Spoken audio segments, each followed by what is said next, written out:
present day and online webinar. The screen reads, Course 202, History of Nursing, Dr. C. Smith, DNP, RN. A nurse professor appears on a Zoom screen, wearing modern day clothing and checking her notes, admitting students, etc. Julie appears on a Zoom screen and says, Hi, Dr. Smith, but she is muted. Julie, you're muted. Sorry about that. Hi, Dr. Smith. Hi, Julie. More nurses appear on Zoom screens one by one. Some wear nurse clothing and some wear everyday clothes. Hey, Christopher, did you see that email? No pay increases for us again this year. Yeah, it sucks. I have a mortgage and two little kids, but... Someone wake me up when the class starts. I've had double shifts this whole week. Oh man, today we ran out of N95s. How can they expect us to use the same mask all week? Everyone, I'd like to get started now. Duncan, time to wake up. We're still missing 2 students. Here they are now. 2 students appear. They wear nurse clothing and still have on their face masks, hanging below their chins as they have just rushed off to as if they had just rushed to log in and are clearly upset. Sorry, we're late, Dr. Smith. We just got off our shift. We saw a patient die, and it was really hard to watch. He's all by himself. His family couldn't even be with him. No, and the nurse was with him, but like all she could do was hold his hands with her gloves. I'm sorry. It can be so painful sometimes, nursing. Thank you for sharing that with us. Do you need a minute? Nursing is a calling, but at the end of the day, you just have to carry on and know what you're doing it for. As nurses, we nurture others. But how do we ourselves get nurtured? From where do we draw inspiration to continue this work? Practical and hard. Music begins. The screen resolves to a video of Florence holding her iconic lamp, looking to the future. She stood on the Black Sea shore while she looked toward the future, and yet, will we forget all she taught? Or will we remember and learn from the cause that she fought for? If knowledge gained from the past does not perish, obscure, then she shall endure. What will the future know of her shadow? And will we follow the trail that she blazed long ago? Was she an angel from a lovely star? Can anyone understand the heartbreak of her command? That woman standing there. Florence Nightingale. Florence Nightingale. Instrumental music continues under the following. On camera, fade out Zoom screens and fade in photo of actor as Florence. Nightingale, regarding the life and passion of Miss Florence Nightingale. Music, lyrics, and book by Pamela Gerke. Words and photo fade out, replaced by a historic-looking photo of the ensemble in a tableau, as Nightingale fans in 1856 at a train station. Sound, telegraph fades in. Photo of tableau becomes animated. Crowd is eagerly awaiting Florence's return to England. When the scene resumes, we will see actors in 19th century on the stage. Information's coming fast, flying high on the telegraph. Did it da did da did it da did. Did it da did da did it da did. This new invention quite amazes. Now we get news in days. Did it da did da did it da did. The telegraph helped us see the horrible war in the Crimea. Now we are here to meet the woman who is the panacea.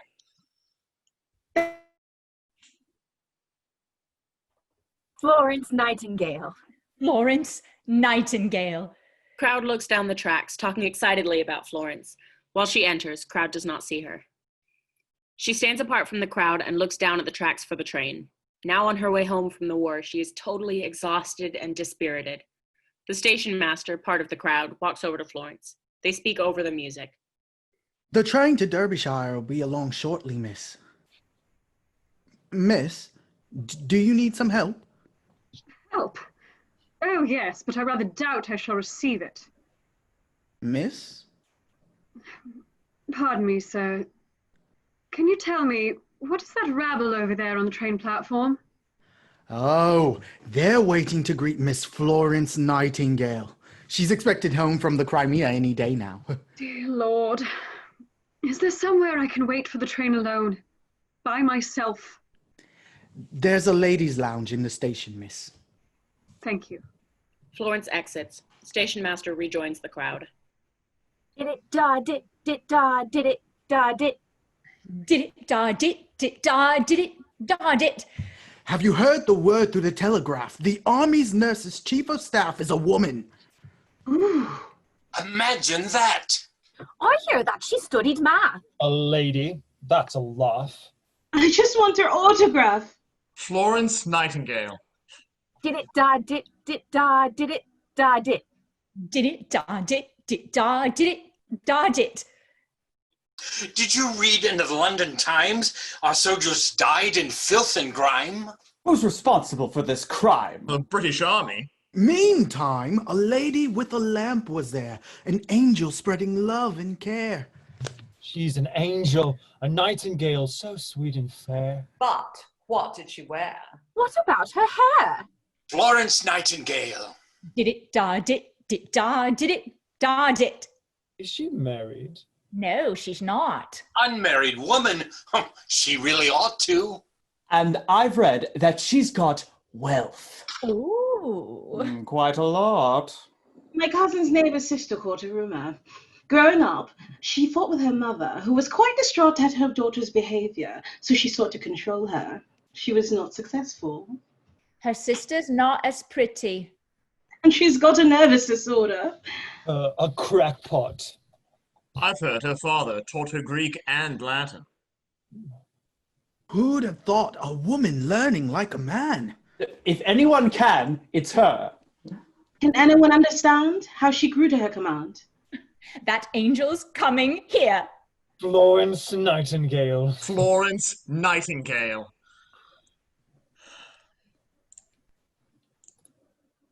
Crowd exits. We see the soloist in her contemporary nurse costume singing to the audience. Looking back at the 1840s, we can see Florence at home with her family. At the time, early 19th century hospitals were quite unsanitary. Sanitation, a word only radicals breathe, and nursing, no place for a lady. Florence yearned to learn and to answer the need for reforms and statistics and efficiency. Late at night in her room, she tried to read every hospital report, every book and treatise. Yet, constrained by the games of society and tied to the expectations of her family, she was a caged bird, longing to be free. And she was often late for tea. Music ends. Sorry, Scene I'm 2. late. Early to mid-1840s evening, the family sitting room at the Nightingale estate at Embley. Music begins. Fanny does her needlework, Wen reads the paper, and Parthe is flopped on the settee. Music underscores this scene with occasional pauses. One of the mill girls in my class asked for extra help after lessons, and then I had to go to the cottages. Old Mrs. Donaldson has the ague, so I took her some cloth and I gave her a rub. The cottages, I've heard enough.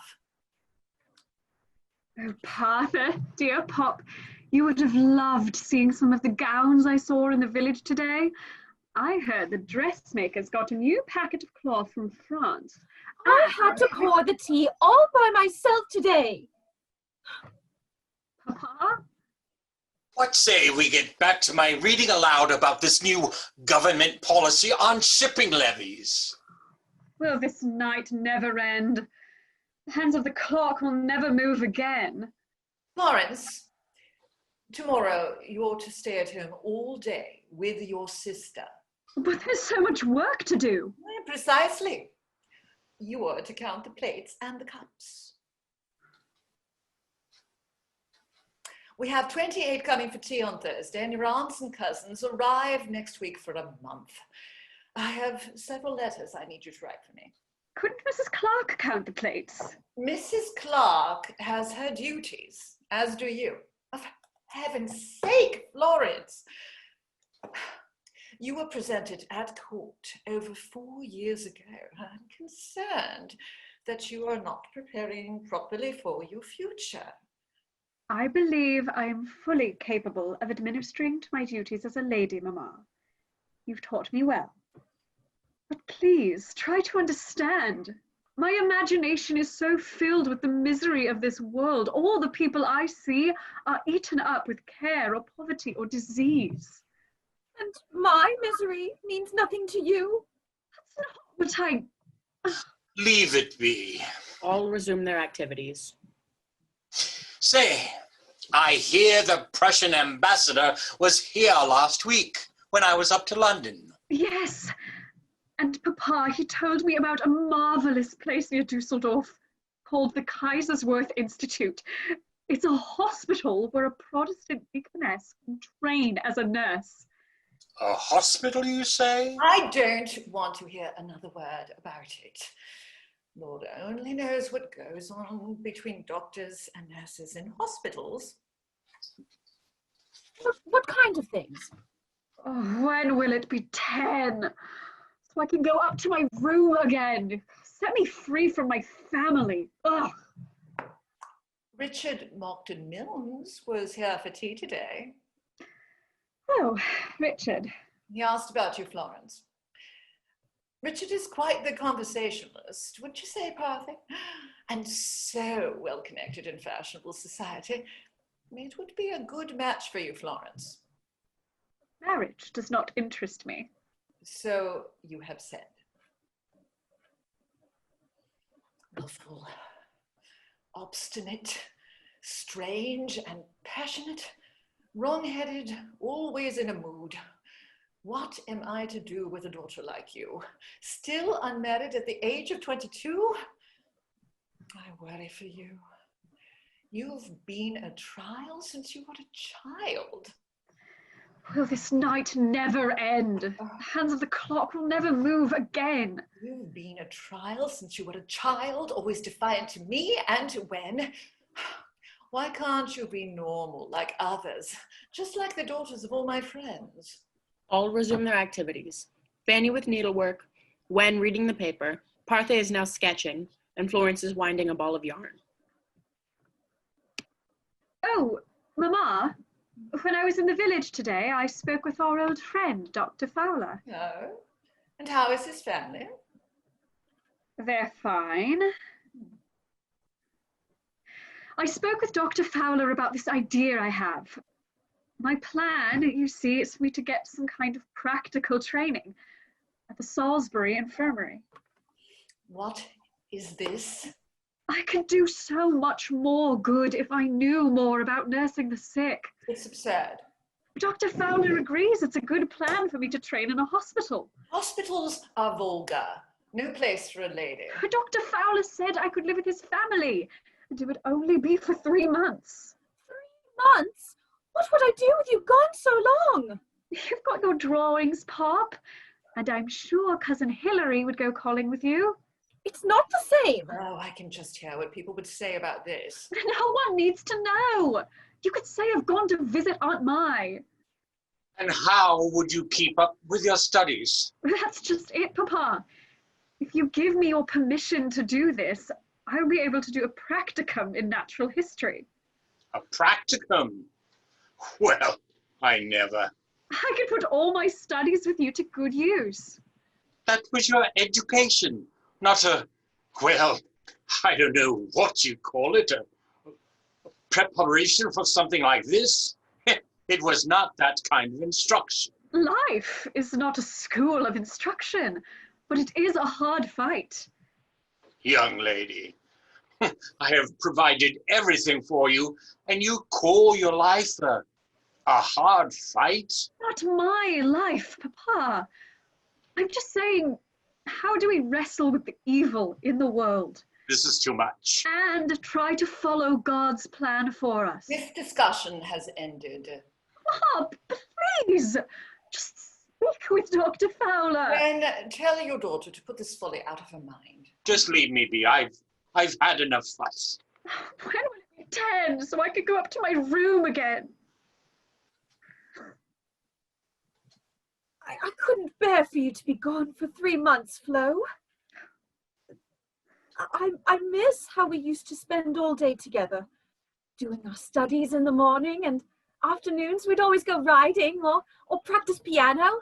And now I hardly ever see you. You see me right now.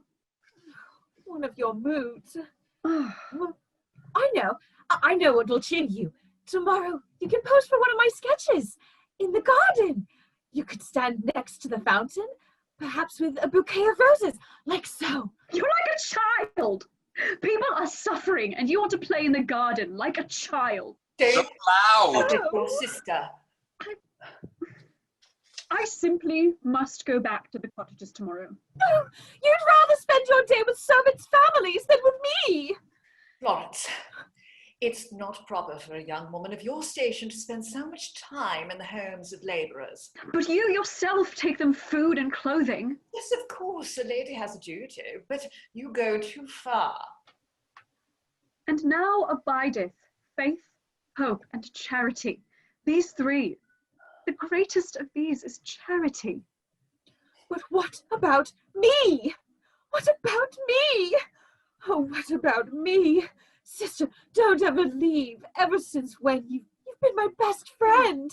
Will this night never end? What about me? The hands of the clock will never move again. What about me? Sister, don't ever leave. When will it be 10 so I can go up to my room again? Just leave me be. I've had enough fuss. No, what about me? Mama, you tell her. I can't tell her anything. Oh, willful. Will this night never end? Just leave me be. The hands of the clock will never move again. This is too much. Obstinate. What about me? Miserable daughter. Sister, don't ever leave. Been a trial since you were a child, always defiant to me and to Wen. Oh, I worry. Set me free from my family. Ah! Just leave. Don't leave. Just be like me. Me. Me. Normal, sociable, reasonable, dutiful. Just all calm down and live in peace. Don't ever leave. Don't ever leave. Like me. Pay attention to me. Sister, don't ever leave. And leave me be. Please, may I go up to my room now? Yes. Fanny looks at Wen, but he has his nose in his paper and doesn't respond. You may. Thank you. Good night. Florence moves away from them. She stops and pulls out a booklet from a pocket of her gown. At last. Yearbook of the Institution of Deaconesses at Kaiserswerth. Music ends and Fanny, Wen, and Parthe exit. Scene 3. 1842 to 48. Florence's bedroom. Florence rushes over to a table, loaded with books, pamphlets, papers, and writing tools. She puts down the yearbook and picks up another book. And another. Report on sanitary conditions of the laboring classes. And if I can get my hands on some blue books, some government reports. Ah, here it is. A new approach to the question of the transmission of disease. Music begins. Florence begins to write a letter. Dear Sirs, regarding your map of the cholera epidemic, the prevailing miasma theory proposes that disease is carried by a miasma in the air arising from decomposing organic material. But now this. Make a dot to plot each case of disease on a map. Step back, see a picture, a key. Make a picture of information. Could it be this disease comes not from the breeze, but from water?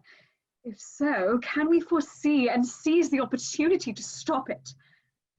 Make a picture of information. To Mr. Sidney Herbert, It was most enjoyable speaking with you last week at the reception for the Countess. Your remarks regarding the efficacy of maintaining accurate hospital records were eagerly received by me. Upon further consideration, I simply cannot overstate that hospitals must tabulate the facts. Numbers will narrate the story, so make columns straight. In each row, dictate the data, routinely update, then correlate to calculate the rate of the contaminant. Thus, we can speculate causes, advocate reforms, educate, legislate. The numbers will inform. We can help the sick with statistics. They make a picture of information. She begins writing another letter. My dear cousin Hilary, have you heard about the latest family drama? Aunt Mai promoted a scheme whereby dear Flo might study mathematics with a tutor. I shall paint you a picture. Mother, mathematics? I don't understand. How will that help her when she's married to a man? Aunt Mai, she'll build character by dint of hard work. Mother, she'll shirk her housework and her character. It will be known to be soiled when she is all alone with a man. Aunt Mai, there will be no impropriety. I'll provide a chaperone. Mother, moan, groan. Aunt Mai, I will find a tutor who is clean and respectable. It will cause a spectacle.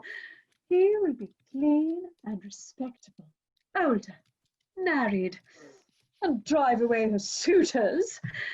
I will find a tutor who is clean, respectable, older, married, now deadpan, and he will be a clergyman. And at last, lessons in math for 1 month. She begins writing another letter. Dearest Clarky, picture me in Paris.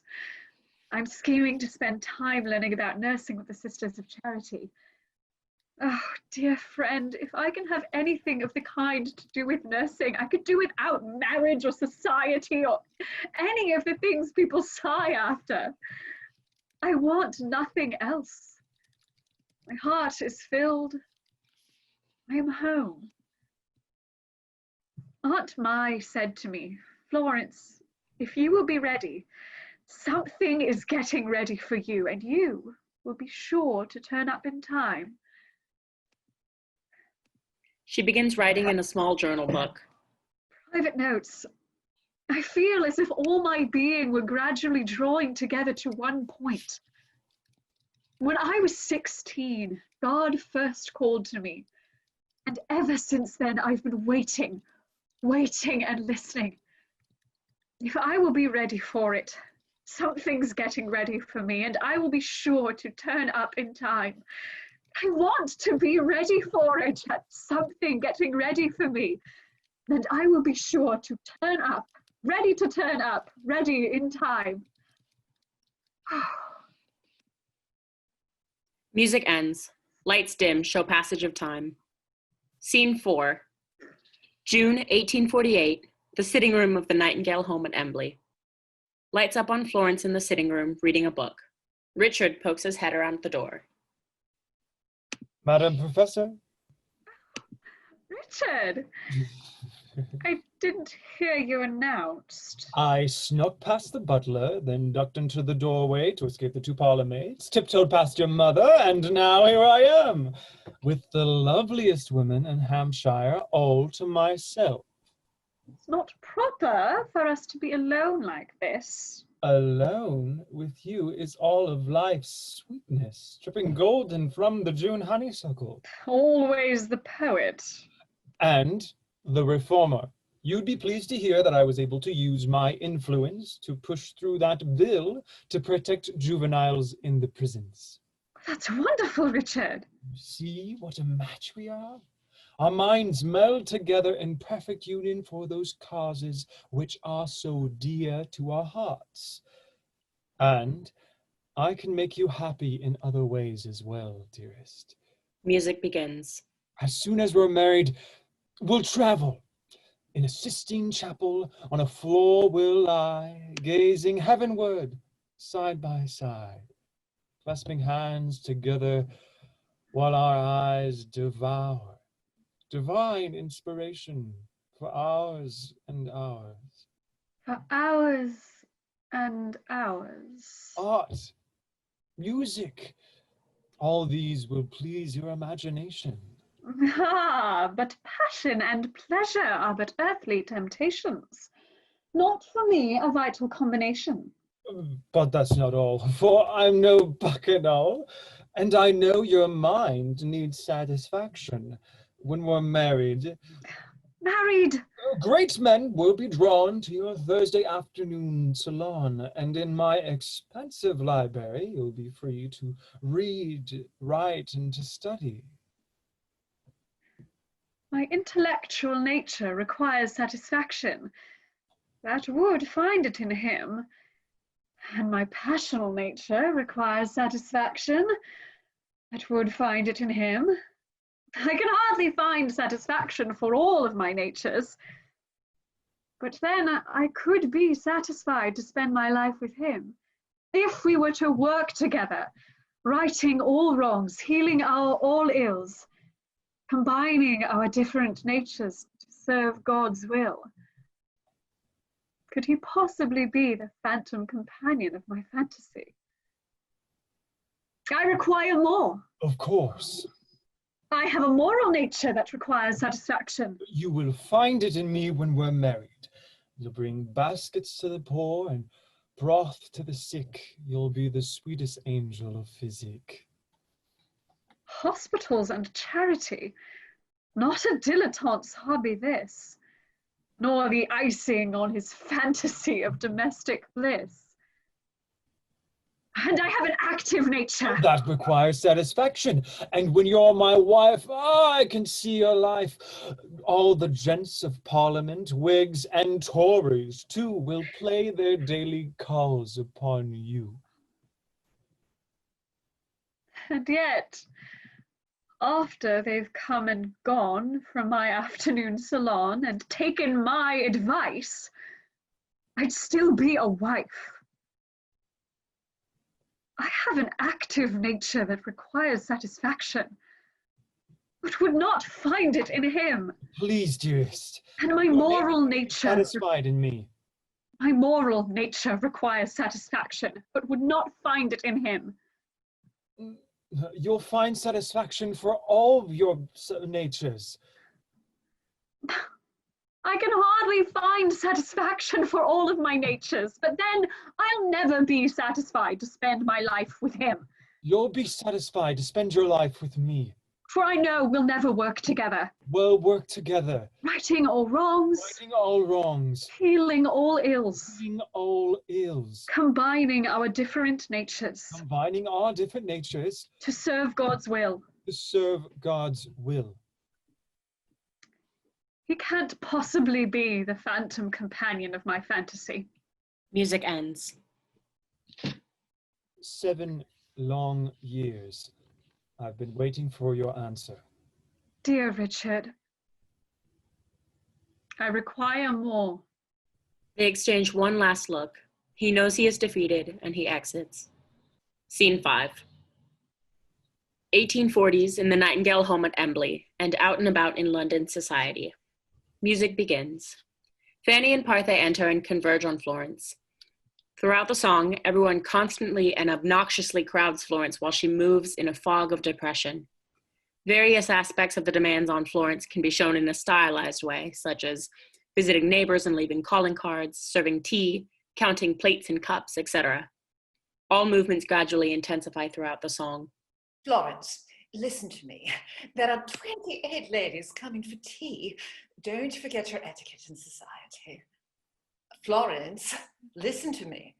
Flo, I need you to help me decide what to wear in my hair when we go for a ride. Don't disagree. Listen to me. A lady must always be for others gracious company. Return all calls in society. Write letters for all her family. Oversee those beneath the station. supervise the preservation of 56 pots of jam. Chorus women enter as servants. There are hundreds of people crying after ladies. Hundreds of people crying after ladies.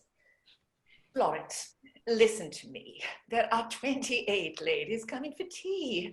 I need you to help me decide what to wear in her hair when you go for a ride. Don't forget your etiquette in society. Don't disagree. Florence, the daughter at home every morning over breakfast reads aloud a new poem to her mother. Plays the latest tunes for hours. With the metronome. Until she's called upstairs to drag a comb through her little sister's hair. Well, she is tired, but do they care? Wen and chorus men enter as servants. Hundreds of people crying after ladies. Hundreds of people crying after ladies. The servants need instructing. When a man speaks, there will be no interrupting. Listen to me. Florence, listen to me. Flo! There are 28 ladies coming for tea. I need you to help me decide what to wear in my hair when we go for a ride. That's your etiquette in society. Don't disagree. Florence. The servants need instructing. When a man speaks, there will be no interrupting. Listen to me. Florence moves away from the chorus. Perhaps she's writing in her private journal. Florence, listen to me. No. There are 28 ladies coming for tea. Your sister wants you to help her decide what to wear in her hair when you go for a ride. Don't forget your etiquette in society. Don't disagree. Florence. the servants need instructing. When a man speaks, there will be no interrupting.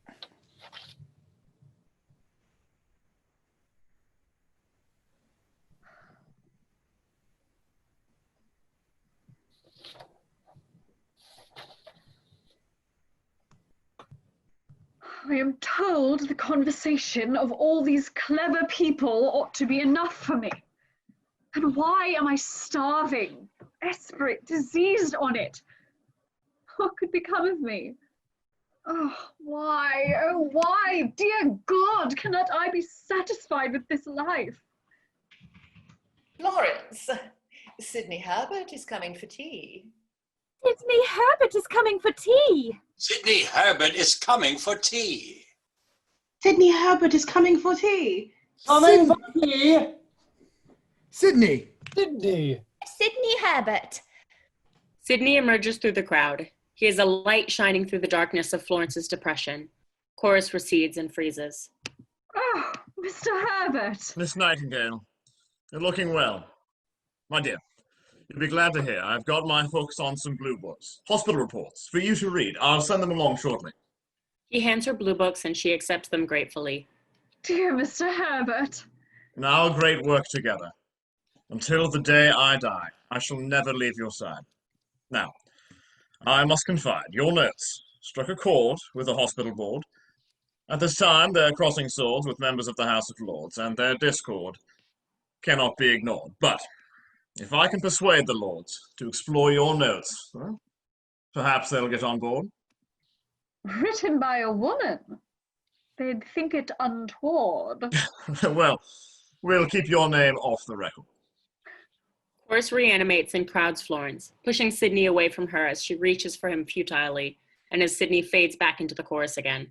Florence, listen to me. No. There are 28 ladies coming for tea. I need you to help me decide what to wear in my hair when we go for a ride. Forget your etiquette in society. Oh, don't disagree. Florence.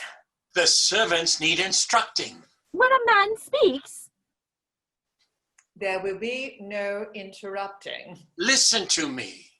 Chorus freezes in tableau. The housekeeper, Mrs. Clark, sings to Florence. Get back to your work and don't complain, for a lady must surrender, lay down her pain. But every night, when she goes to bed, she feels pressure filled inside her head. The boredom of her life affects her brain. Nervous tension builds until she feels she's going insane. I am convinced these problems that confront me are God's punishment for my sins. I can see no advantage to my living on. I'll never do anything. I'm worse than dust. Oh, I long for something strong to sweep away my life. I have no desire but to die. Florence, Sigma Bracebridge is coming for tea. Sigma Bracebridge is coming for tea. Sigma Bracebridge is coming for tea. Sigma Bracebridge is coming for tea. Coming for tea! Sigma? Sigma. Sigma Bracebridge? Sigma emerges from the crowd. She is a light shining through the darkness of Florence's depression. Oh, Sigma. Sweet Nightingale, so wan, so pale. With your parents' permission, Charles and I will take you for a sail down the Nile. Dearest Sigma. In Egypt, your spirits will lighten up and disrupt a corrupt miasma that imprisons you and remove you from your family. They don't know the half of what's in you. And on the way home, I believe that we can stop in Dusseldorf for you to see that institute with whom you're so eager to converse. Kaiserswerth, where a Protestant can train as a nurse, like a nun. Shh, now not a word to anyone. Chorus reanimates. Florence, listen to me. Hello. There are 28 ladies coming for tea. I need you to help me decide what to wear in my hair when we go for a ride. Don't forget your etiquette in society. Don't disagree. Florence. Servants need instructing. When a man speaks, There will be no interrupting. Listen to me. Must always be for others' gracious company. Return all calls in society, write letters for all her family, oversee those beneath the station, supervise the preservation. daughter at home, every morning over breakfast reads aloud a new poem to her mother. Get back to your work. Don't complain. A lady must surrender, lay down her pain. But every night she goes to bed and feels a pressure build inside her head. The boredom affects her brain. Until she goes insane. She is tired, but do they care? Hundreds of people crying after ladies. Hundreds of people crying after ladies. Hundreds and thousands of people cry. Human beings crying till their every need is satisfied. Hear them cry. I think they'll die if the lady will not comply. I'll not comply. The lady must comply. I'll not comply. He will comply. I'll not comply. Daughter at home. Get back to your work. Don't complain. I will not comply. Music ends. Scene 6. 1848 to 51. The Nightingale home at Embley. Music begins, with a few opening bars of instrumental music to reset the scene at a later date. Perhaps photographs are projected of places Florence visited with the Bracebridges in Egypt, the pyramids, Temple of Karnak, the Nile, etc. End with a photo of the Nightingale home. In Egypt, God spoke to me, asked, would I do for him, do good for him alone. A pamphlet? You wrote a pamphlet? Yes, so that all the women of England going mad for want of something to do can learn about the work that awaits them at Kaiserswerth. Kaiserswerth? I did not give you permission to go there. Egypt, yes, but this? Sigma thought it would be all right.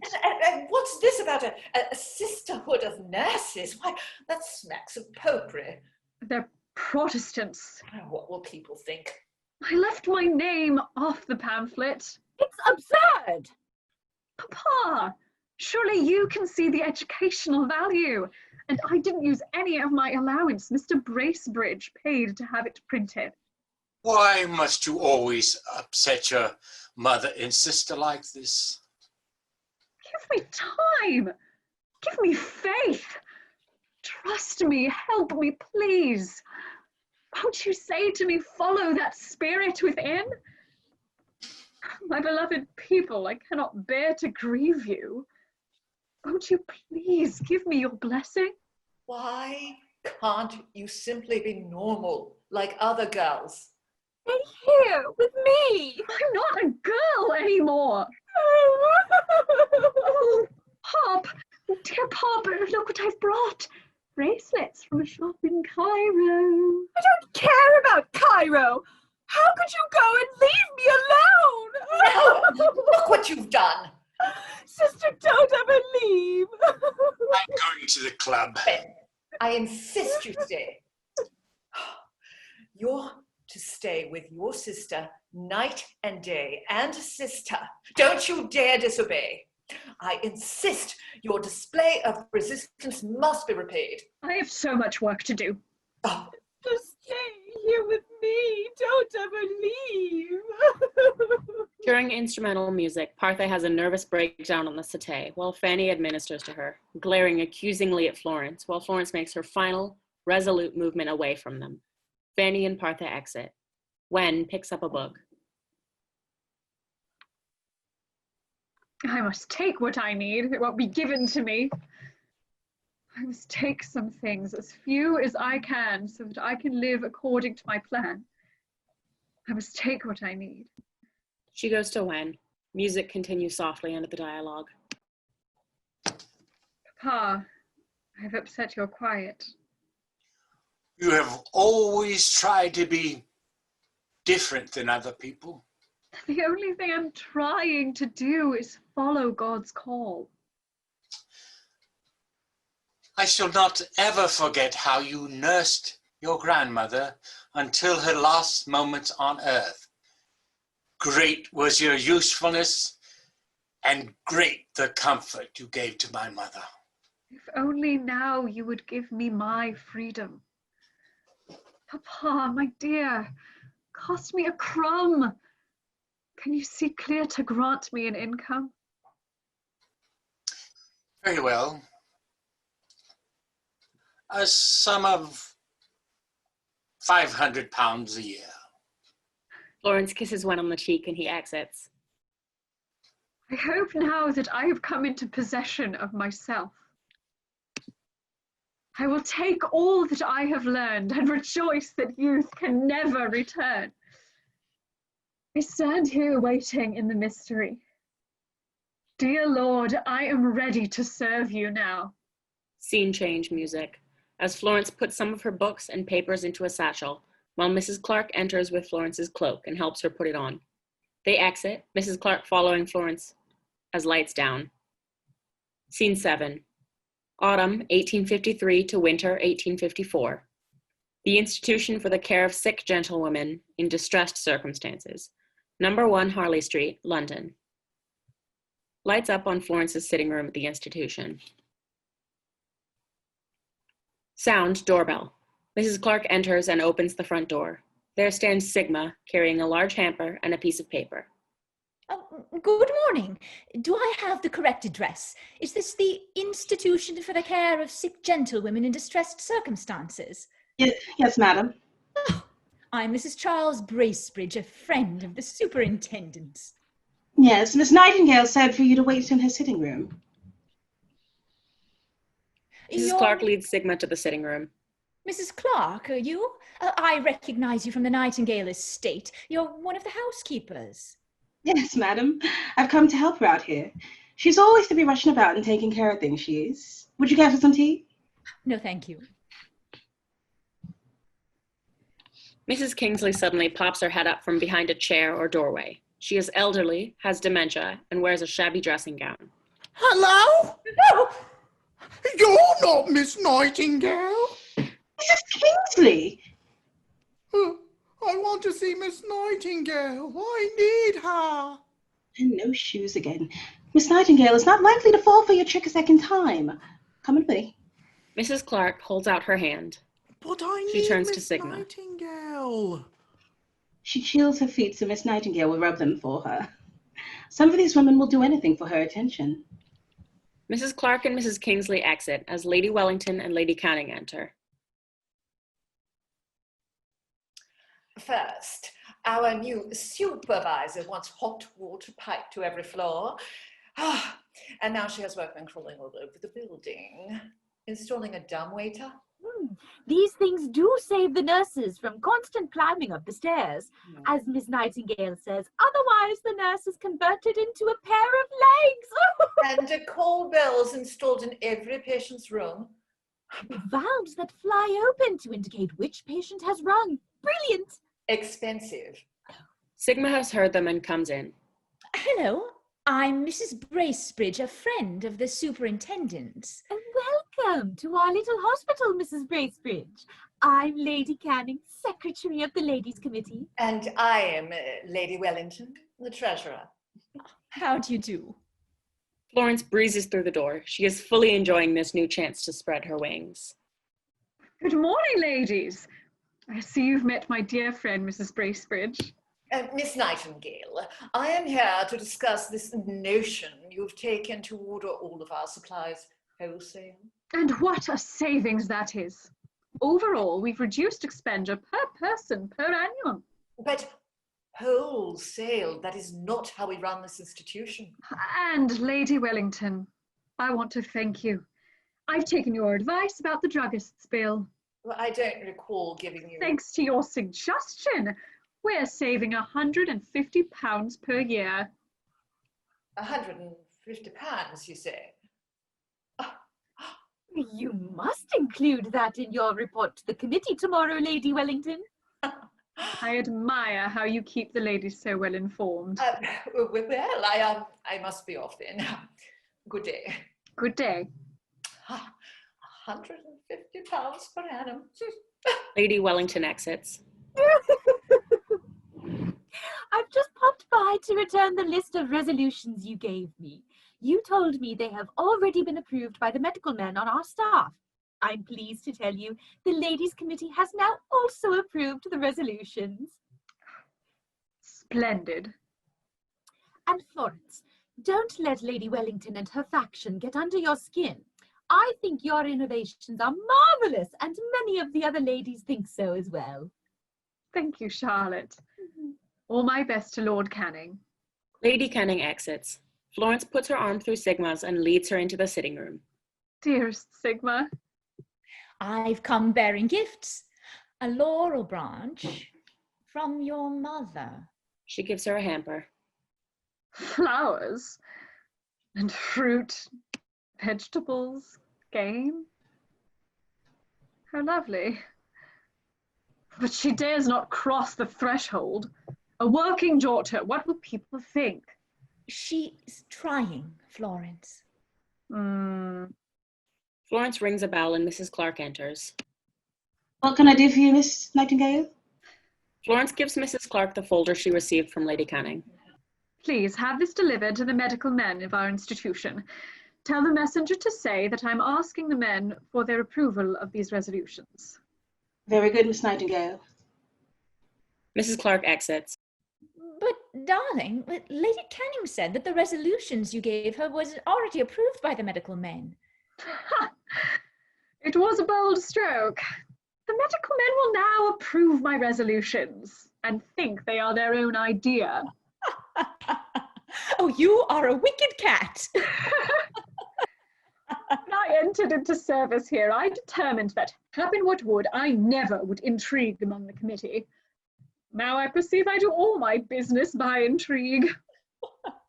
Oh, there was a patient hiding in here when I arrived. Mrs. Kingsley? The poor dear.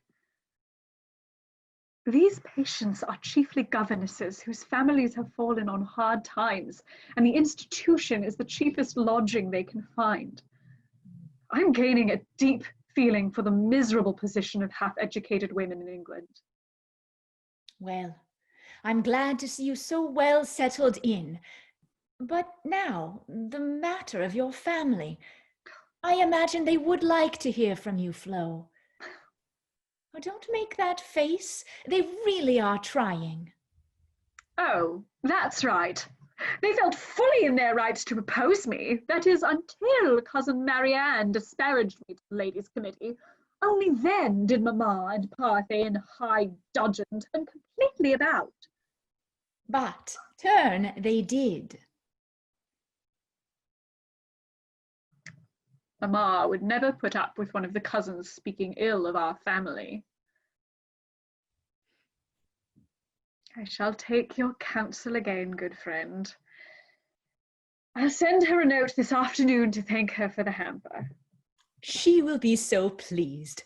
Well, I must be off now. Charles is expecting me. dearest Sigma. Florence opens the front door and there stands Sidney Herbert. Oh, Mr. Herbert. Oh, hello. Mrs. Bracebridge? Oh, what a fancy meeting you here, Sidney. I'd like to keep an eye on our friend. Oh, this nightingale is spreading her wings. And an eagle takes flight. Good Lord. Oh, Mr. Herbert, I read in the Times of your appointment as Secretary at War. Many congratulations. Thank you. I hope to be of some service to Britain. You always have been. Well, I'm just on my way out. You take care of yourself, Florence, and remember to sleep. Yes, yes, I will. Please, offer my best to your beautiful wife. Good day. Goodbye. Goodbye. Say hello to Charles for me. Sigma exits. Come, they've given me my own sitting room here. Sit down. And how are you getting on here? I am now in the heyday of my power. Did you resolve that issue about religious inclusion? The Ladies' Committee insisted it be Church of England only, whereupon I wished them good warning unless I might take in Catholics and Jews. So now it is settled. We are to take in all denominations whatever and allow them to be visited by their respective priests and rabbis, provided that I will take him upstairs myself, remain while he is conferring with his patient, and bring him downstairs again in a noose and out into the street. A prophet. Now, to business. Here are the preliminary facts from my tour of London hospitals regarding conditions for the nurses. And your findings? Abuse upon abuse. Their pay is bad, their lodgings worse. You'll see I've made separate columns for the data, here and here. Splendid. I'll see to having these evils remedied. Dear Mr. Herbert, you can accomplish in Parliament what no one else can. It's not I alone. It's our work. Together. Since we first met.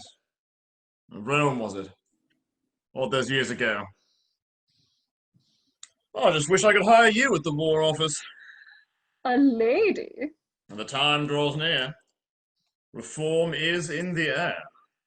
And would you have to keep my name off the record? Someday your name will be known all over Kingdom Come.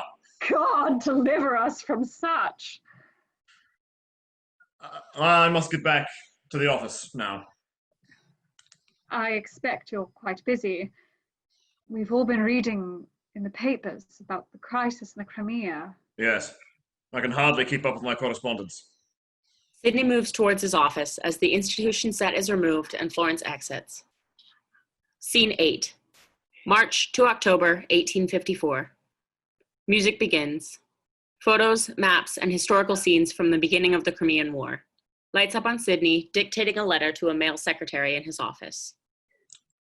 Sirs, Russia's invasion of Turkey and destruction of their naval fleet will not be tolerated. Russia's access to the Mediterranean and beyond would surely threaten England's hegemony. Russia has refused to withdraw from the Crimea. England, with our ally France, has declared war. The War Office plans to send the wounded and sick to hospitals in Turkey across the Black Sea. Attached, see the report on the Army Medical Department's preparation for war from Inspector General Dr. John Hall. Hall appears. He is in the Crimea. I have much satisfaction in being able to inform you that all hospital preparations are a credit to our nation and nothing is lacking. At the same time, newspaper correspondents in the field are sending dispatches published in the London Times that report an entirely different story. Also attached is a newspaper account from one William Howard Russell. William Howard Russell appears. He is in the Crimea, dictating a report to a telegraph operator. Perhaps there's a bit of telegraph sound underneath his first spoken section that fades out before he starts singing.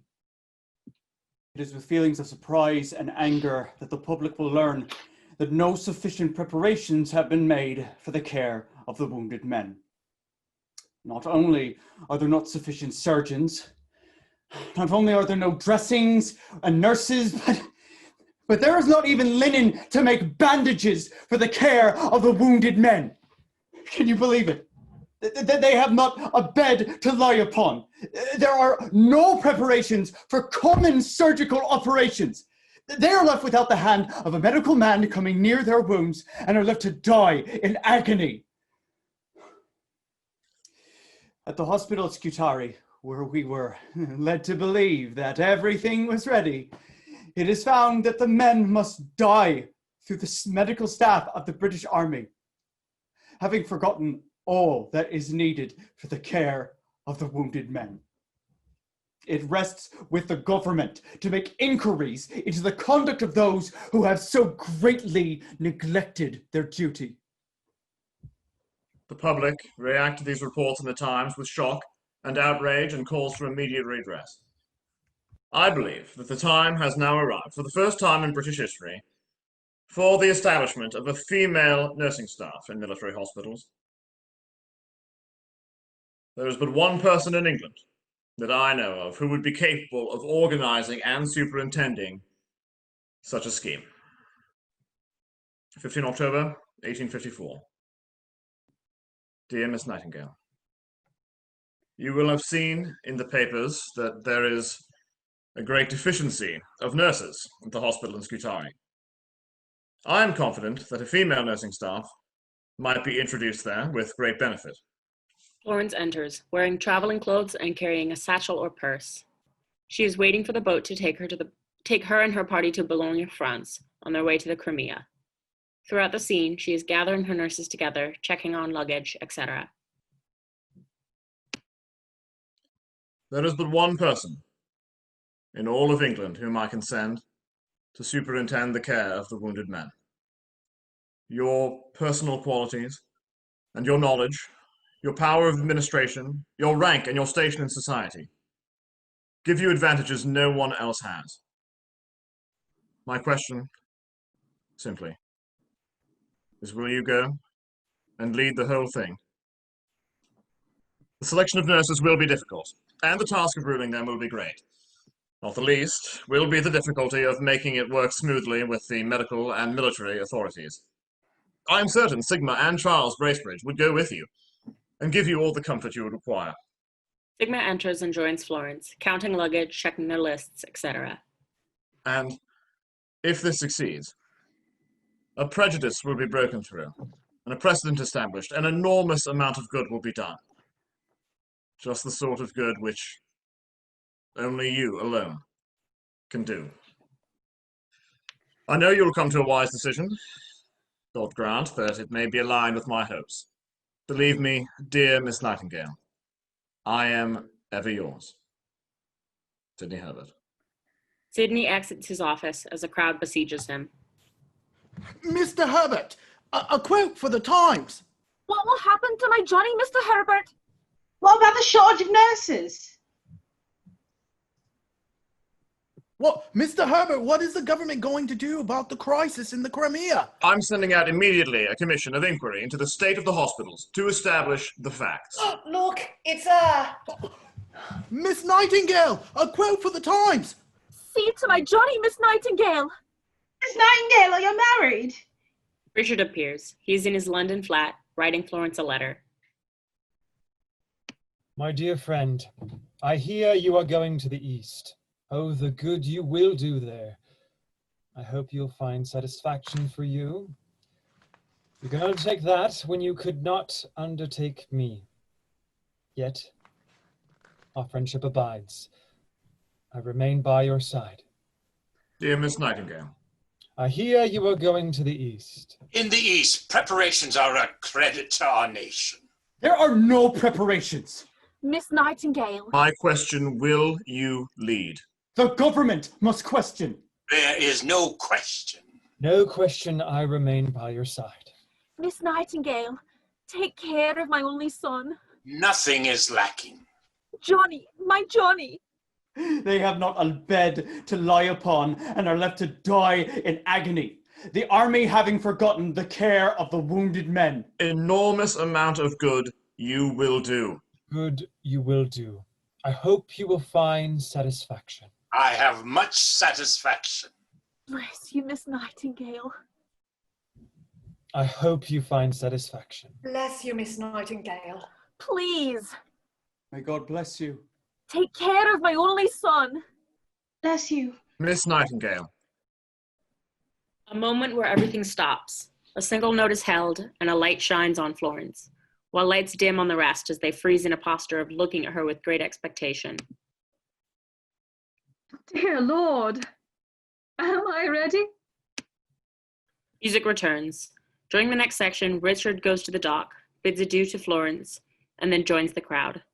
Sydney goes to Florence and they confer. He hands her a letter, and they shake, and then he joins the crowd. There is but one person in all of England whom we can send to superintend the care of the wounded men. Johnny, my Johnny, Miss Nightingale, take care of my only son. They have not a bed to lie upon. There are no preparations for the common surgical operations. Oh, he'll be kept without the hand of a medical man. They are kept without the hand of a medical man. Her personal qualities. And her knowledge. Her power of administration. Her rank and her station in society. Give her advantages no one else has. She's the one we can send. For the care of the wounded men. The men. Florence and Sigma exit while all wave. Music ends and lights down. End of Act 1.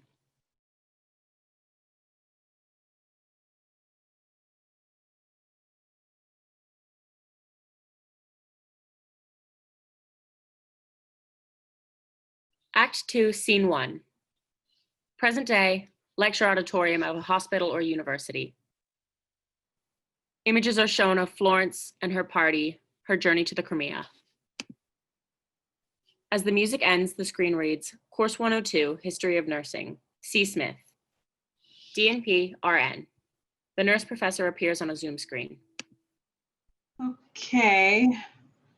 I think we're ready, all back from break now.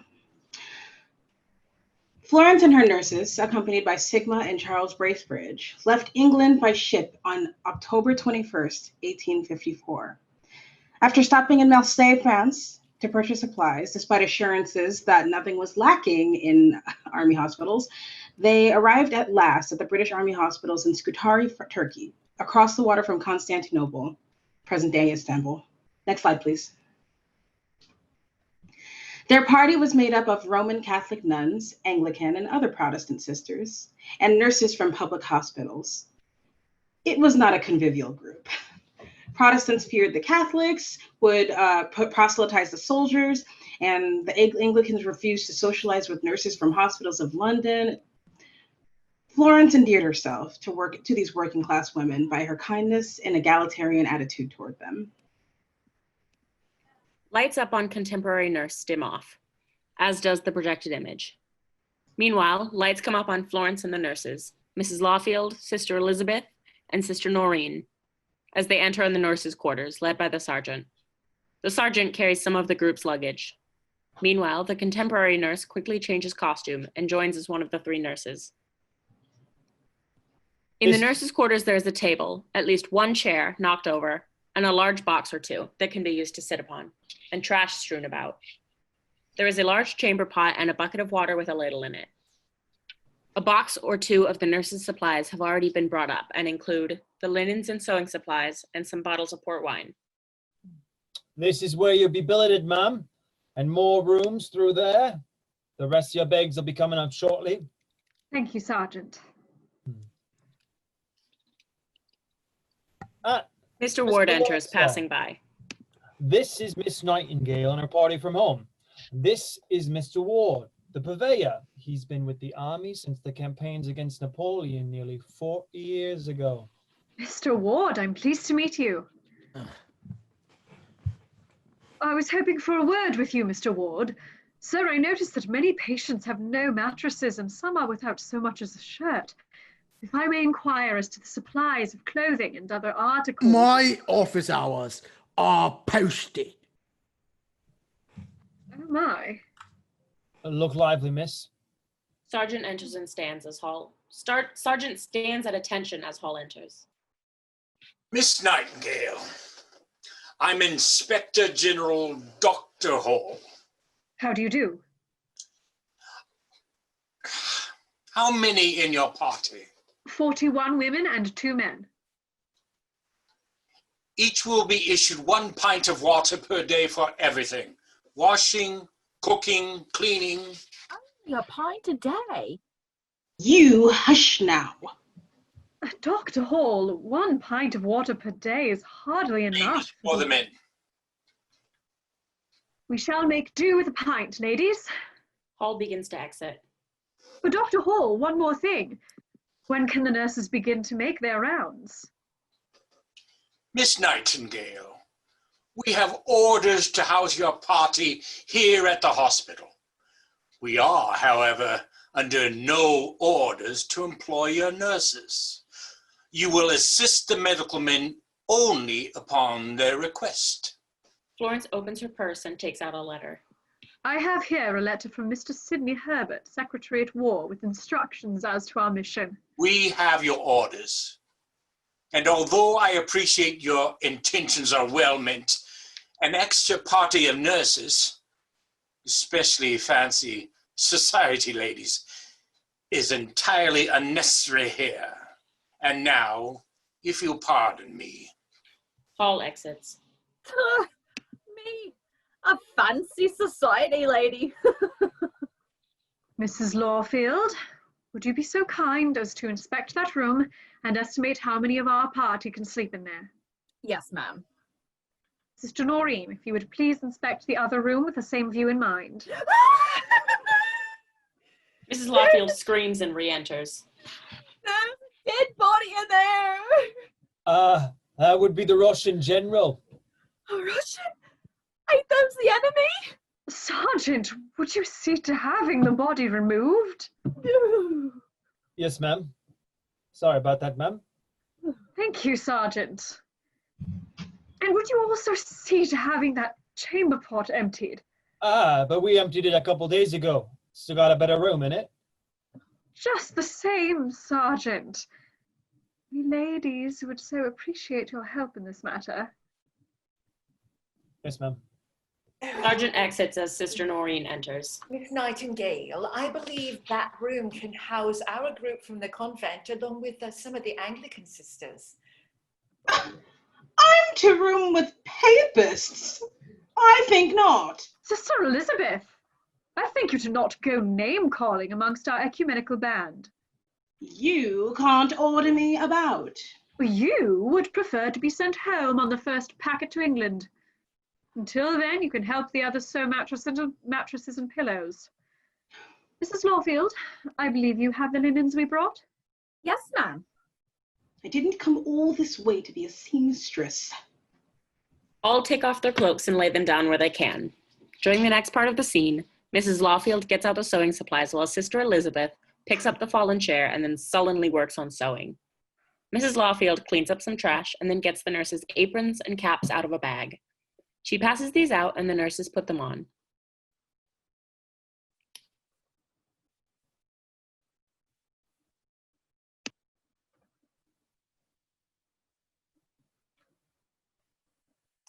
What about the patients, Miss Nightingale?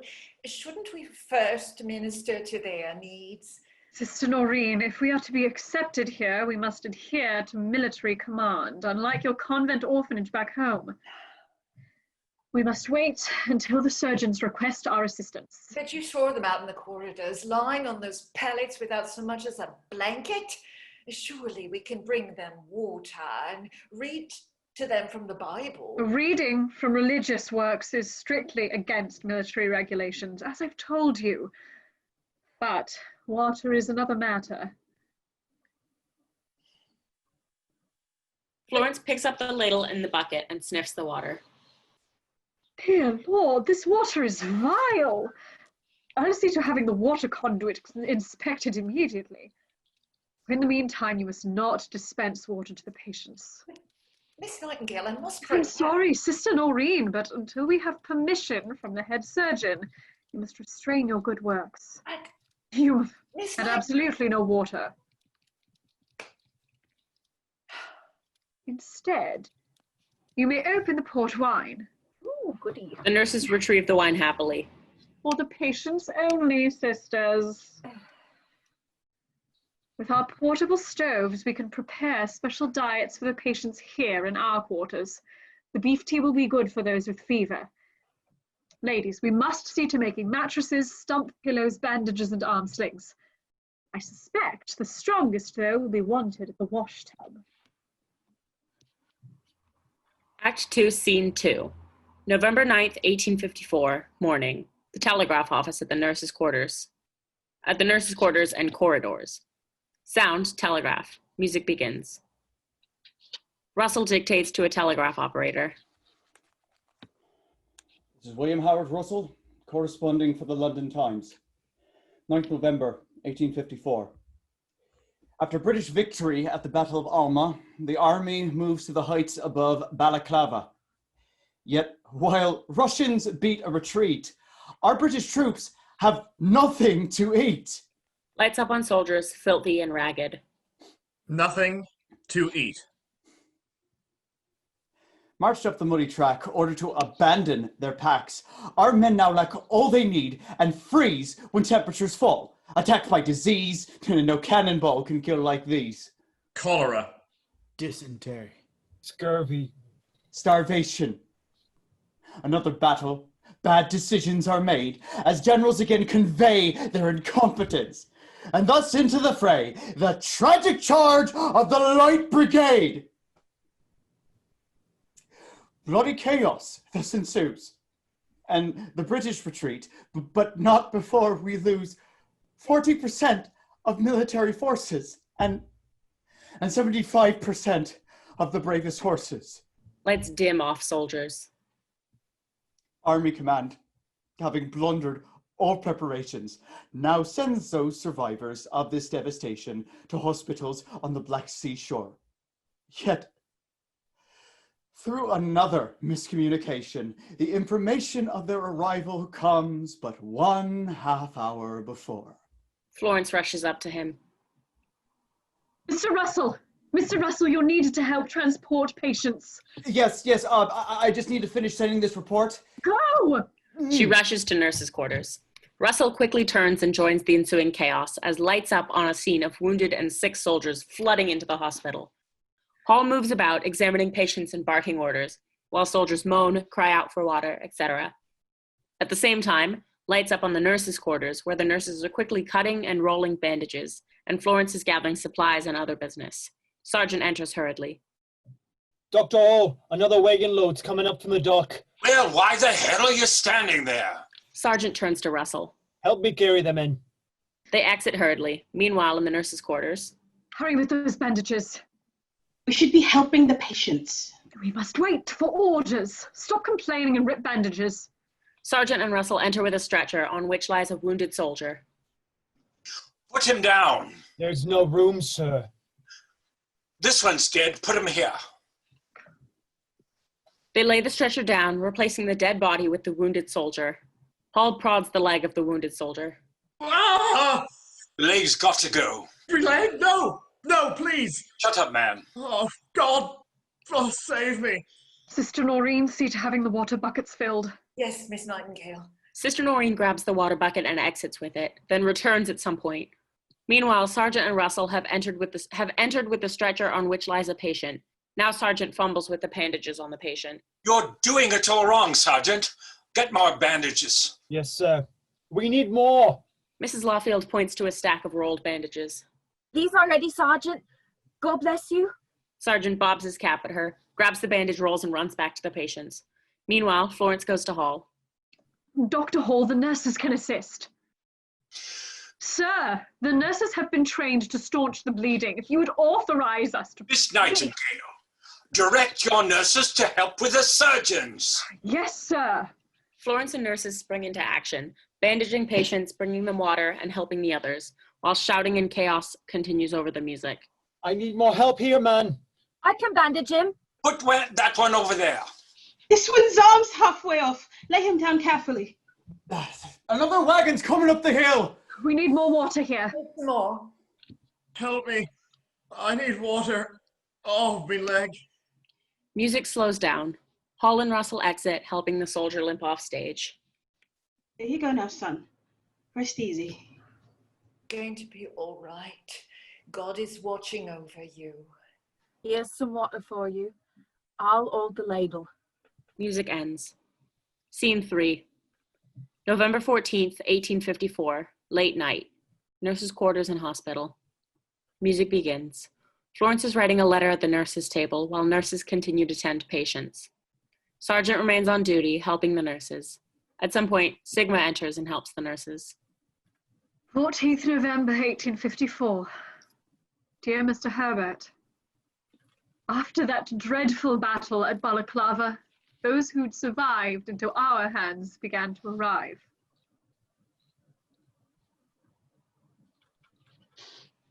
During the next verse, Mrs. Lawfield gets a thin mattress pad from the nurses' quarters and brings it to the patient area and lays it down, and Sister Elizabeth helps the wounded soldier lay down on it. Working without a stop, we'd hundreds of mattresses stuffed and sewn up, men laid down to rest, wounds dressed. Oh, but you men of England, reading your papers with satisfaction, you simply have no idea of the horror and misery of these men. When on the battlefield they fell, 'twas yet the start of their descent to the heart of the kingdom of hell. One fellow has 2 stumps for arms. The next one has lost an arm and a leg. Or has no eyes. In all our corridors, we've not an average of 3 limbs per man. But on the battlefield they fell, was yet the start of their descent to the heart of the kingdom of hell. Sister Elizabeth is leaning over the wounded soldier. Get the surgeon. Quick, he's hemorrhaging. Sergeant exits while Mrs. Lawfield hurries over. Here's some lint for his wounds. Hall enters with Sergeant. Hall goes to soldier and barely glances at him. This brute's not long for the world. Leave him be. But if we can stop the bleeding, we can save him. All the wounds are gangrenous. Oh, he's dead now. Hall and Sergeant exit. Nurses and Sigma surround soldier. Sister Noreen does the sign of the cross over the patient, and one of the women places her hand on his head or chest. Dear Lord, rest his soul. Almost before the breath has left the body, he's carried away, buried the same day. We have no room for corpses here. We've no room for more. With 4 miles of beds side by side, there's no room for the dead. The army is not supplied with all the things we need to relieve the horror and misery of these men. We have not a scrub brush or a sponge. No basin or soap. We've no towels or brooms. The patients must cope without cups, forks, or spoons. No shirts, caps, or socks. We've no dressings for their wounds. We haven't got all the things we need to relieve the horror and misery of these men.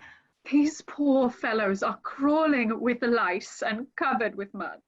We are steeped up to our necks in blood. Florence goes back to writing at the table, while the nurses and Sigma check on patients, then exit by the end of the song.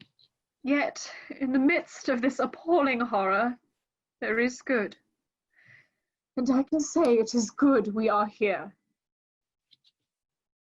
I hope in a few days we shall establish some cleanliness.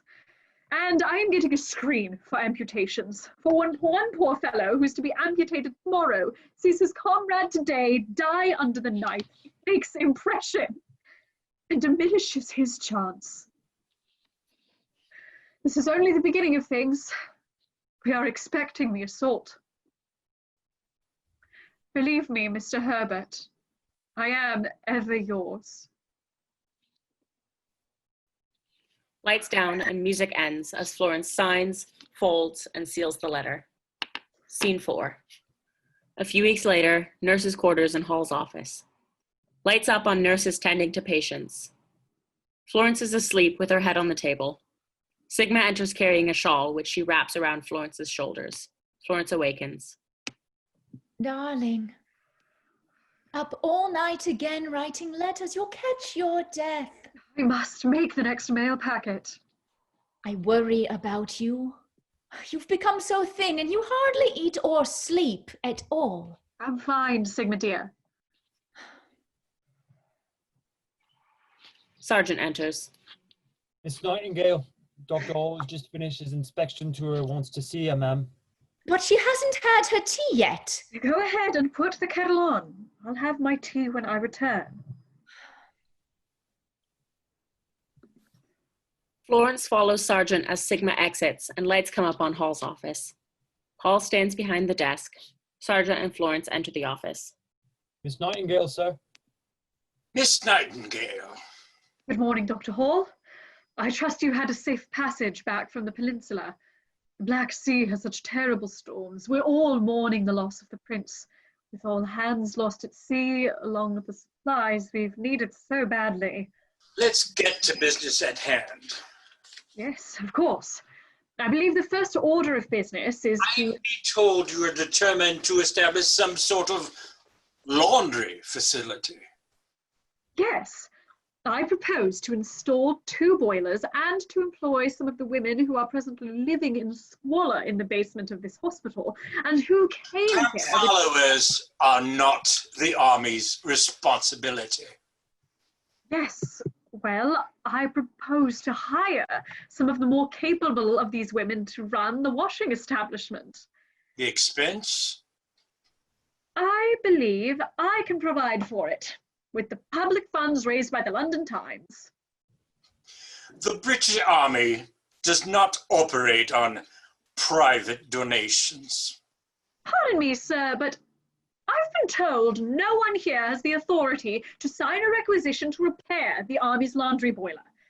Thus, on the rare occasion when there is a washing, it's done in cold water, which does nothing to annihilate the lice. Furthermore, the men often get someone else's clothing returned to them, so now they refuse to give up their clothing for the wash because they prefer their own lice to someone else's. You spoil the roots, but all right. Go ahead with this laundry. That's one thing women do well. Now, Miss Nightingale, I've called you here to address some of the problems you've been causing the staff. Pardon me?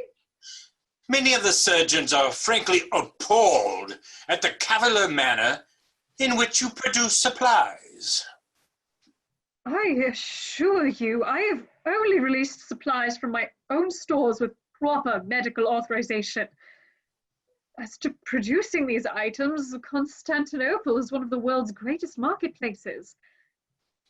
I'm merely doing what every British housewife knows how to do. I shop. Shopping for the British Army is not within the parameters of your duties. And leave that to the purveyor's office. And yet, sir, it's the utter lack of communication between the purveyor, Mr. Ward, and the commissariat that is responsible for this miserable state of affairs regarding supplies. Nothing is lacking. Ward enters. You sent for me, sir. Mr. Ward, I have given Miss Nightingale permission for the washing establishment. Washing? It makes no difference. Well, it can't hurt them. I should like for you to tell Miss Nightingale what you told me about the kitchen. You took up the old kitchen, ma'am, so that my men can't cook, and you boiled your arrowroot and beef tea, and made jelly and upset all the arrangements of my kitchen. In addition, I've received several complaints at headquarters from some of the officers regarding your ill treatment of them. Pardon me? She wouldn't let my men make the officers' toast.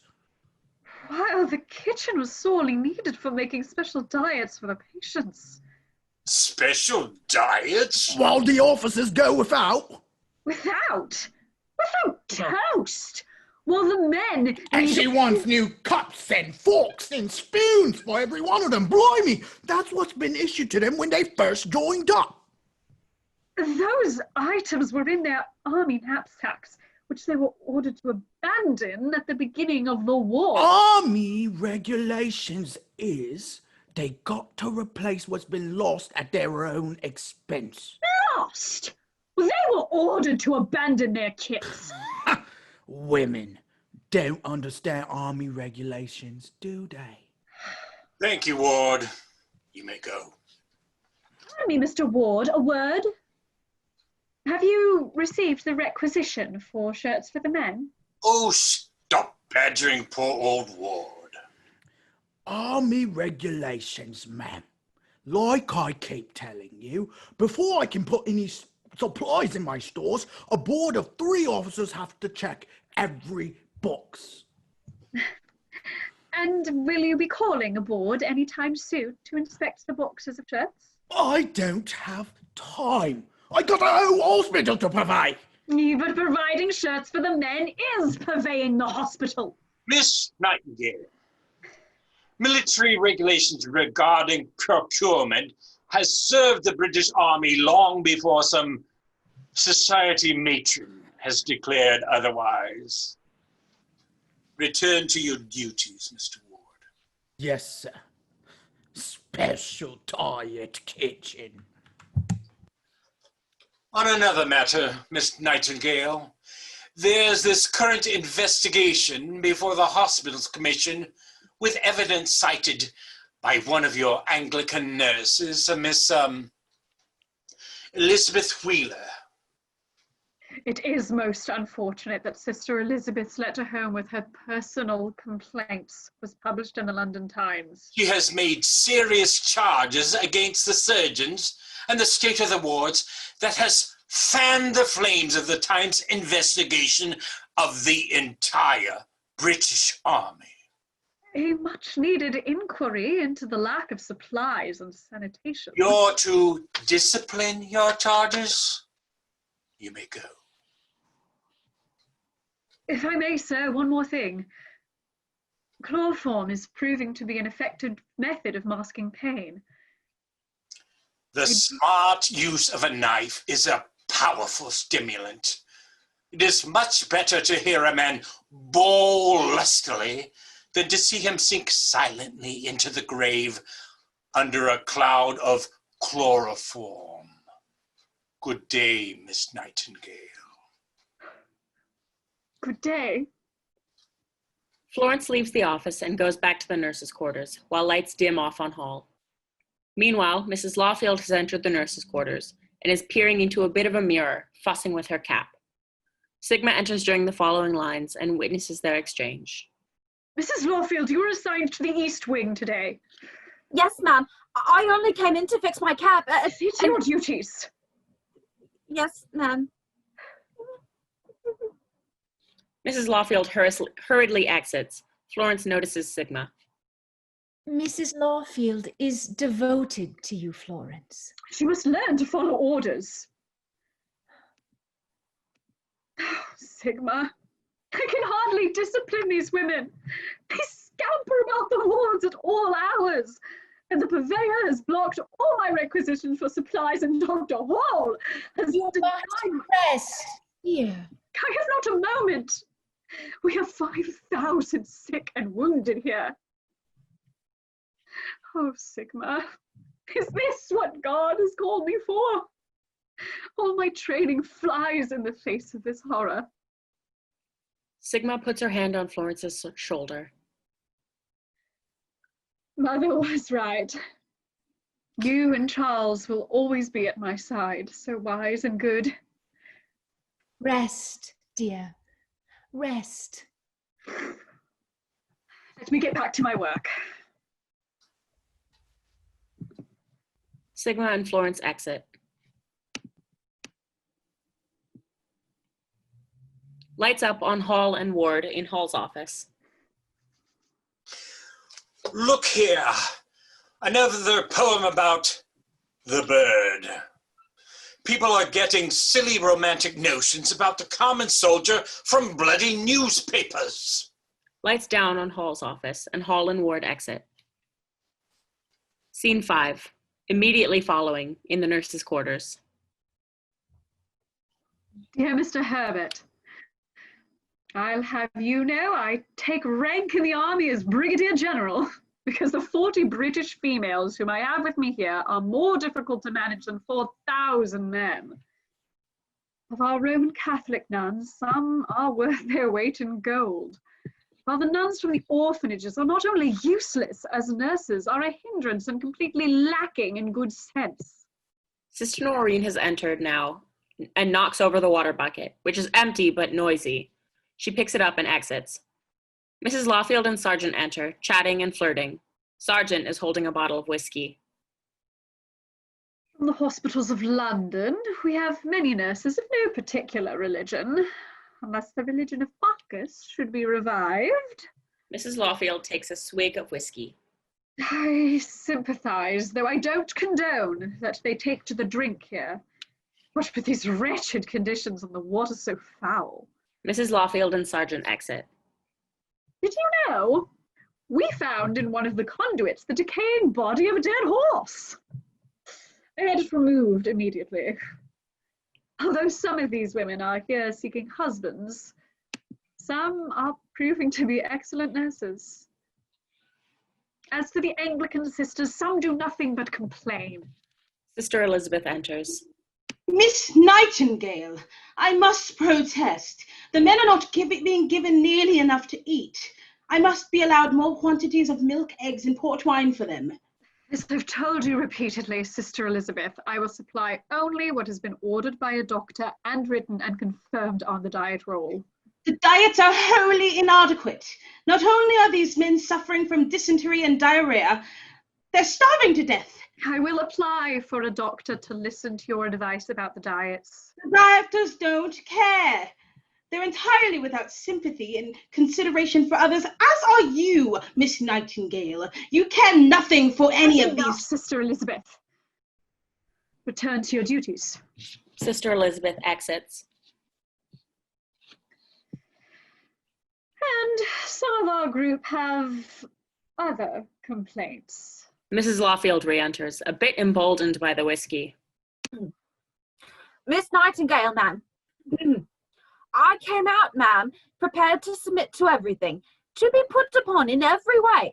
But there are some things, ma'am, one can't submit to. There's caps, ma'am, that suits one face, and some that suits another's. And if I'd known, ma'am, about the caps, great as was my desire to come out to nurse at Scutari, I wouldn't have come. Ma'am. Mrs. Lawfield exits while Florence resumes her letter. Progress is at hand. The laundry is a fair success. So too is the system I established for the men to safely send their pay home to their families, rather than drink it up here. And although 2 of the medical men are brutes, 4 are angels, and are grateful for our assistance. Sigma enters hurriedly, holding a letter. Florence, you must see this note that's just come from Sydney. A group of 46 more nurses has been sent from England. No. I told Mr. Herbert to not send more nurses until I said we were ready for them. I have enough trouble disciplining the nurses we have here. A new grade will be impossible. She begins writing another letter. Listen. I have toiled my way into the confidence of the medical men and introduced a system into the disorder of these women. But to have more women running about the wards. Oh, I must put a stop to this. I'm afraid it's too late. According to this date, the nurses will be here any day now. Music begins. Sigma watches Florence for a moment and then exits, knowing she can't get through to Florence when she's in high dudgeon like this. At some point, Florence moves away from the table. Dear Mr. Herbert, when I came here as superintendent, it was with the distinct understanding that more nurses would be sent only at my request. You came to me in your distress and you said... Lights up on Sydney, back in England, holding the letter Florence is writing. There is but one person in all of England. Who you could send to superintend the care of the wounded men. At this point arrives at no one's request a new batch of 46. You have sacrificed the cause so near to my heart. You've sacrificed me. But that's a matter of small importance. You must feel I should resign. Resign? I only remain until the time when I can provide for 46 more souls who've come at your behest, not my request. Believe me, Mr. Herbert, I am ever yours. Music continues while Florence throws down her pen, gets up, puts on her travel cloak, and starts to exit. Meanwhile, Sydney looks up, distressed. Then Florence pauses, comes back to the table, and resumes writing, while Sydney resumes reading the letter, smiling a little when he realizes she's not really going to quit. P.S. Please send immediately 1,000 knives, forks, spoons, 1,000 mops, 3,000 tin plates, 2,000 yards of coarse toweling, and 50 quart bottles of Sir William Burnett's disinfecting chloride of lime. Sydney nods and folds the letter, as lights dim off him and he exits. Meanwhile, lights dim off Florence and she exits.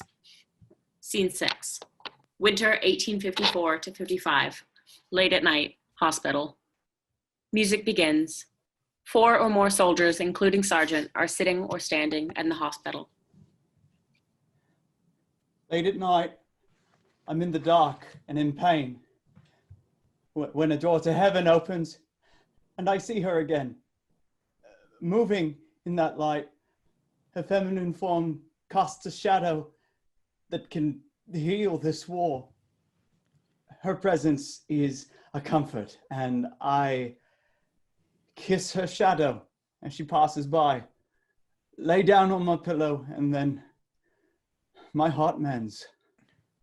Late at night, I'm in the dark and in pain, when a door to heaven opens, and I see her again. Moving in that light, feminine form casts a shadow that can heal this war. Presence is a comfort, and I kiss her shadow as she passes by, lay my head on the pillow, and then my heart mends. When I came here for this war, I thought I knew what all the fighting and the blood was for. For the honor of battle and national pride. I never thought I'd die. Yet, in my darkest misery, I'm gladdened by that vision of her watching me. She's my lover. She's my mother. My beloved. My heart. She's an angel from a lovely star. And when I'm feeling sad and alone, I kiss her shadow, and then I'm home. And now my soul can rest in peace, my heart eased. Instrumental. Florence enters with her lamp and moves among the men, checking on them and offering solace and a smile. In my darkest misery, I'm gladdened by that vision of her watching me. She's my lover. She's my mother. My beloved. My heart. She's an angel from a lovely star. And when I'm feeling sad and alone, I kiss her shadow, and then I'm home. Now my soul can rest in peace. In this My heart's at moment, ease. in this moment of her grace, I kiss the shadow of her beautiful face. Lay me down to rest. Lay down to rest. My heart blessed.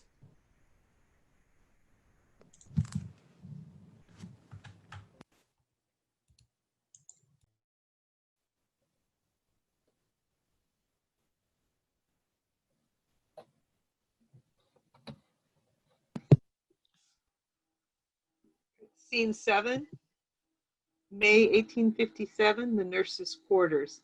Lights up on Florence, writing at the table in the nurses' quarters. Dear Mr. Herbert, I have received your abject apology for sending the new party of nurses, who have fallen on us like a cloud of locusts. Although you authorized me to send them back, I believe that such action would be a major setback for the cause of women nurses in the military, while sending home the Roman Catholic nuns would surely raise rebellion in Ireland. And so it is that we've agreed to employ some of the Catholics here at Scutari and to parcel out the rest to other hospitals, all under the supervision of their leader, Mother Bridgman, or as I call her, Mother Brickbat. These nuns wander the hospital at all hours, giving religious instructions to men, which is strictly against regulations and causes hue and cry from the Protestants, while Mother Brickbat refuses to take any orders from me whatsoever, despite the fact that I have authority over all nurses here. Today is mail day, and I must get off one more letter. I end in haste. Ever yours, Florence. Music begins. Florence picks up a letter from her family and reads it, smiling a bit, then starts writing another letter. Meanwhile, lights up on Fanny and Wen, reading the letter Florence is now writing to them. Dearest family, if you could only but see me, having been here half a year on this black shore. She stops writing for a moment and reads the letter from her family.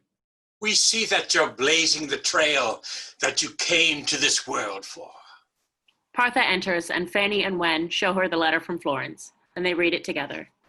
And to Partha, dear, here are some blossoms that grow here. Partha picks up the dried flowers inside the letter. My thanks to you for all you do to help me from home. By sending supplies. Sending supplies for your cause. Know that you're not alone. Florence resumes letter writing. Her family resumes reading her letter. And thank you for helping carry out my plans for building a monument here on the burial grounds. England may not remember her fallen heroes, and yet I'll not forget seeing the agony of those brave hearts when they came here. Some say that poor soldiers always shall perish, obscure. But these shall endure. They shall endure. Music begins. Lights out on Fanny, Wen, and Partha. Meanwhile, lights up on dying soldiers, while Florence finishes her letter home. Bury me. Bury me. Bury me in the blackest sea. The wounded and sick are transported from the Crimea across the Black Sea to our hospitals. Many do not survive the voyage, their bodies thrown overboard and laid to rest at the bottom of the sea. Bury me. Bury me. Florence now speaks directly to the commission. To the Royal Commission inquiring into sanitary conditions of British Army hospitals during the Crimean campaign. Please refer to my diagram of the causes of mortality. Bury me in the blackest sea. From 12 November 1854 to 31 January 1855, hospital deaths increased more than threefold, to an annual mortality rate exceeding that which prevailed in the year of the Great Plague, 1665. Causes: poor sanitation, overcrowding, and improper ventilation. The real causes: ignorance. Ward enters with a gun. Throughout the next sections, Florence is witness to the suffering of soldiers and reporting it to the commission. Washing makes no difference. He shoots the gun in rhythm to the music at soldiers, who fall dead and then rise again as the dead. Callousness. Hall enters with a gun. You spoil the brutes. Chloroform is nonsense. He shoots. Incompetence. No one authorized the expense. He shoots. Brutality. These men have no morality. Animals. He shoots. And the greatest fear that chills the hearts of all men here, even men of highest rank, men of great ability, bow under the terror of taking responsibility. I was only following orders. He shoots. Sigma, Mrs. Lawfield, and Sister Noreen enter and sing as the nurses.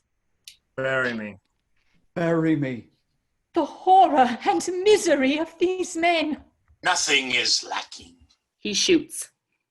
Bury me in the blackest sea. Dear Lord, rest their souls. This is a nest of official vice. Yes, sirs. Like I said, Miss Nightingale, she interfered with the purveying every chance she got, sirs. Sister Elizabeth enters, giving testimony to the commission. Yes, sirs. Miss Nightingale, she stole the supplies and hid them under her bed. Sister Elizabeth is telling a falsehood. I never! I was obliged to discharge her from service on account of her... You are cold and indifferent.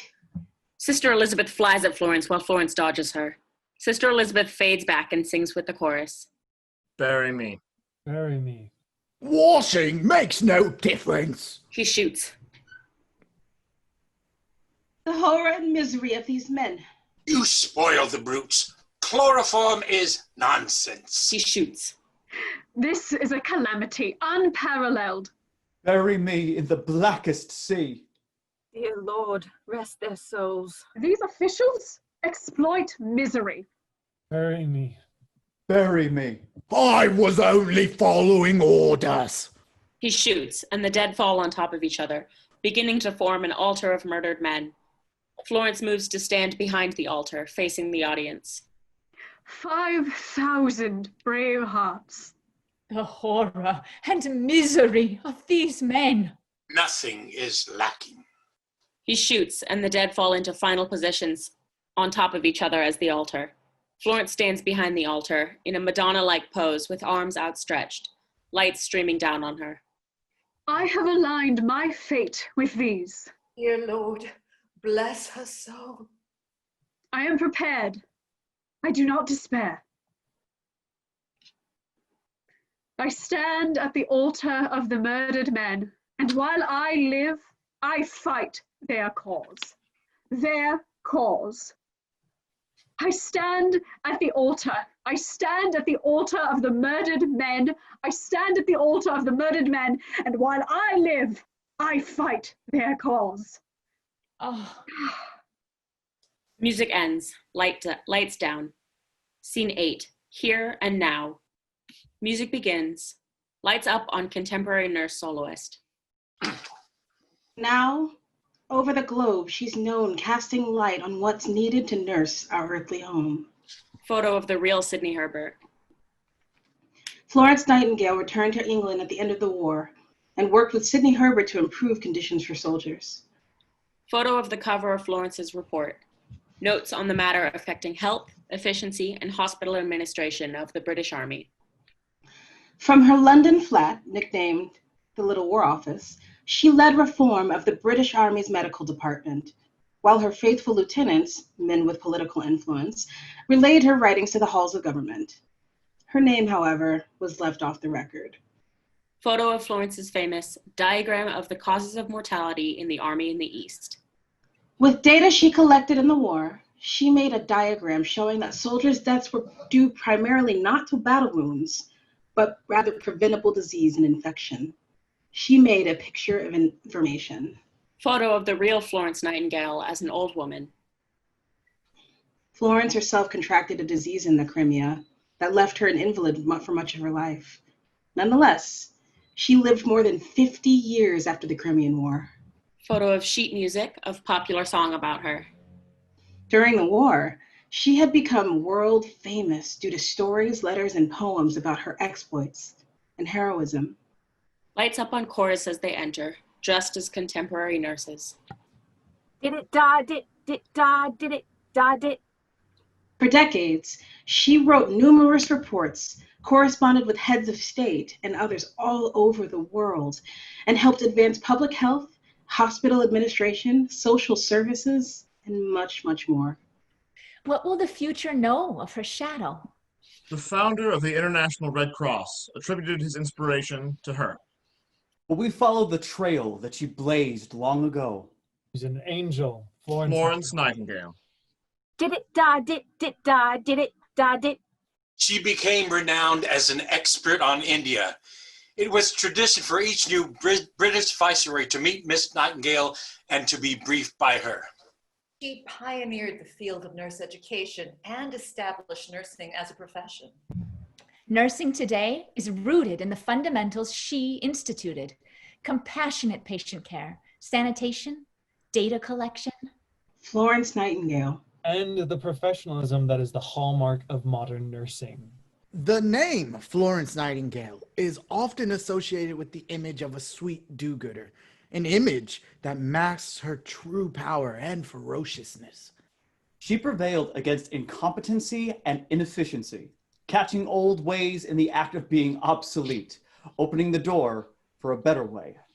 And she mandated compassionate care for all, as her faith and her heart directed. She wrote notes on nursing, what it is and what it is not. A book still in print today.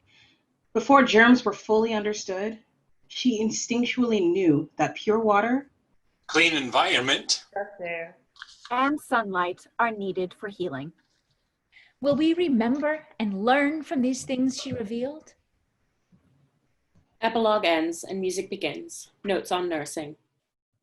what it is light, fresh air, pure water, and ladies and gentlemen, please, keep our home clean. It is light. It is all that we have. It is all that we have learned throughout the years. Winds sweep the air so our vision is clear. Water washes our hearts so love can move free. Keep our home clean, the air, land, and sea. What it is light. What it is, fresh air. Pure water. And ladies and gentlemen, please keep our home clean. So healing may prevail in a world suffering from the disease of ignorance, brutality, and greed. What we need to nurse our world.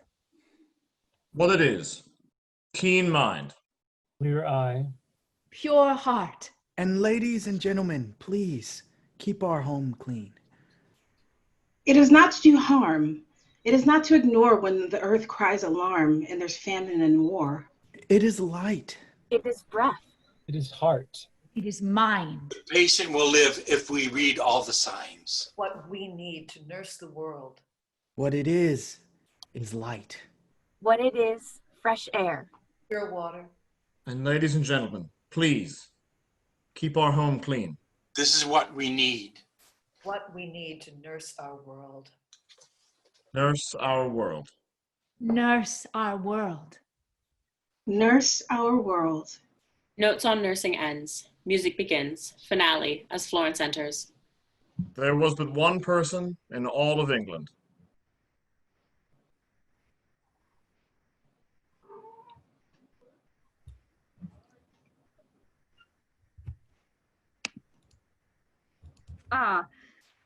In the future, which I shall not see, may a better way be opened. May the methods by which every person has the best chance at health be learned and practiced. And may every nurse be not alone, but experienced in this work, practical and hard. May each be a part of a better way that opens. Better way she opened. Florence Nightingale. Florence Nightingale. Music ends. The end.